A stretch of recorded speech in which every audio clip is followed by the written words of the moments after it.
Sampai rekan-rekannya membawa abu tunangannya untuk menghadiri pernikahan.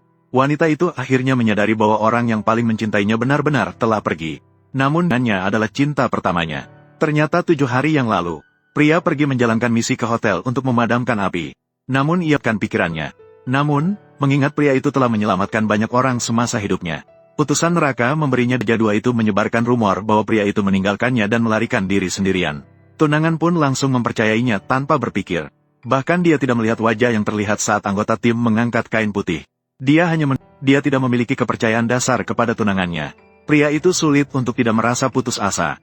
Maka, dia dengan tegas memilih reinkarnasi. Namun, karena keterikatan yang terlalu dalam, pria itu akan mengikuti tunangannya tanpa henti selama 7 hari ini. Dan dapat muncul 3 kali. Setiap kali muncul, maksimum berlangsung selama 5 menit. Dan pria itu dengan cepat menggunakan kesempatan muncul yang pertama.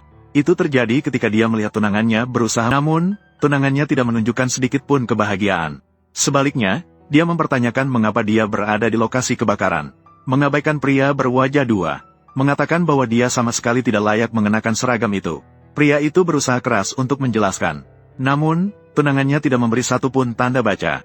Bahkan terus-menerus mengatakan bahwa pria berwajah 2 hampir kehilangan nyawanya karena dia, untuk membantunya memperbaiki kesalahan, harus membawa pria berwajah 2 ke rumah untuk dirawat sendiri.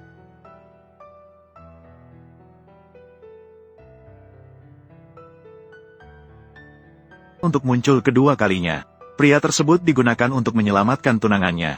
Meskipun dia tahu gaun pengantin tunangannya dikenakan untuk pria berwajah 2. Namun saat melihat pria berwajah 2 memasukkan pil misterius ke dalam air, kemudian secara licik memberikannya kepada tunangannya untuk diminum sampai mati, dia tetap muncul tanpa ragu untuk menghentikannya. Dan tunangannya juga tetap tidak tahu berterima kasih.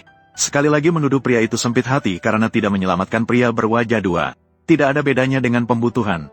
Lalu bagaimana jika saya benar-benar memutuskan satu-satunya harapan pria itu? Dia hanya bisa mengucapkan selamat kepada tunangannya dan pria berwajah 2 yang hidup bahagia. Sedangkan tamu yang diundang pun juga aneh. Jelas-jelas tahu bahwa pria berwajah 2 bukan pengantin pria hari ini. Namun mereka terus memuji dia dan pengantin wanita sebagai pasangan yang cocok. Mereka mengacau dan meminta keduanya untuk menikah.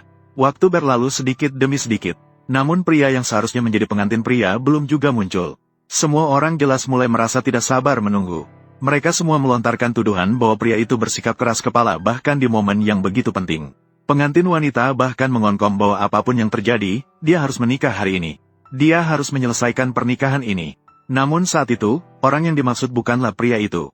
Mereka tidak tahu bahwa pengantin pria yang mereka tunggu telah mengorbankan dirinya untuk menyelamatkan orang jahat yang membalas budi dengan kejahatan. Telah mengorbankan dirinya dalam kebakaran itu. Dan berita tentang pengorbanan pria itu bukanlah informasi yang tidak ada yang memberitahu mereka. Selama 7 hari ini, tim pemadam kebakaran telah beberapa kali menghubungi keluarga. Tapi bukan dimarahi oleh calon mertuanya.